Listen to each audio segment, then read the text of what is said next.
Now the next one's from Rita, and she's got quite a few here, so I'll read it through.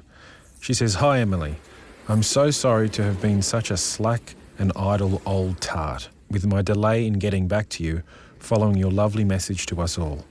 I've thought long and hard about music that reminds me of Robin, and there's no one piece that I can pick because there are too many to choose from. During the mid and late 70s, we managed to go to a lot of concerts when overseas musos came to Australia, and we saw and heard some beauties. I think one of the shows that was so special to us was when Harry Chapin came to Australia on a holiday with his family around the end of 1979. And when the word was out that he was here, some smart promoter offered him a concert in each of Sydney and Melbourne. He had no band, no crew, just him and his guitar, a stool and a spotlight. We were so lucky to manage to get tickets to his show in the Regent Theatre. It was truly magical, and we were all lifted by his gorgeous voice and songs. Particularly, of course, his best-known one, The Cats in the Cradle.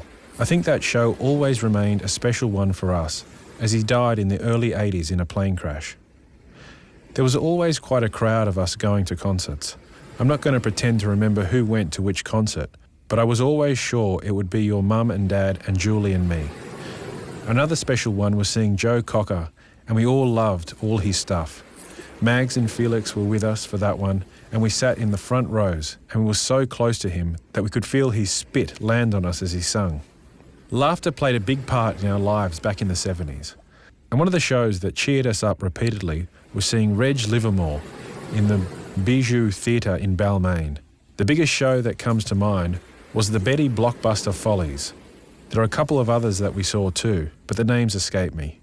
We always seemed to go to the local Moroccan restaurant, can't remember the name, and sit on the floor and eat plentiful before each show.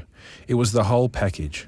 I'm sure you'll be able to find some of Reg's best-known songs on the web, if he didn't already discuss them with Robin and Bob when he came into the health shop to buy his honey and juice. I served him once or twice on the weekends that Julie and I invited ourselves to Lura, and your dad told him that both Julie and I were known as Juicy Lucy. Another band that won us all over was Dr. Hook and the Medicine Show. I can't remember how many concerts we all went to. I know Julie and I did quite a few. We were totally hooked, bad pun there. I love cover of the Rolling Stone and When You're in Love with a Beautiful Woman. So many more, and it just wasn't the music we loved, but also the personalities of all the guys in the band. I somehow always seem to remember us winding up in either a pub before or after the concerts. Actually, maybe it was every concert we went to. I don't know if anyone has mentioned Roberta Flack, but she didn't win us all over when we went to her show in Sydney. Her song Killing Me Softly did exactly that to us, and so much so that at intermission we left the theatre and went to the nearest bar and drank copious amounts of wine. Lousy music, but a good night. I hear that song and just laugh now. So many more concerts we went to, and so much music was played at the regular parties we either threw or attended. I always remember going to Barry and Sandra's place. One New Year's Eve when Barry organised what was something he did every year, and that was played Tchaikovsky's 1812 Overture, which was accompanied by everyone banging saucepan lids together. Not the best sound, but most uplifting as a way to see the new year. When we had one of our annual reunions a few years ago, it was in quite a tacky place in Bowral. Kitsch didn't even begin to describe it, with plastic flowers and vases stacked to walls in the lounge room. Not our best hangout, but it was the year Robin brought Adele's 19, and that was a definite introduction for me.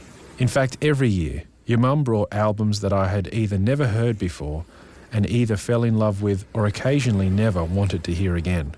But it was something we could rely on Robin to do.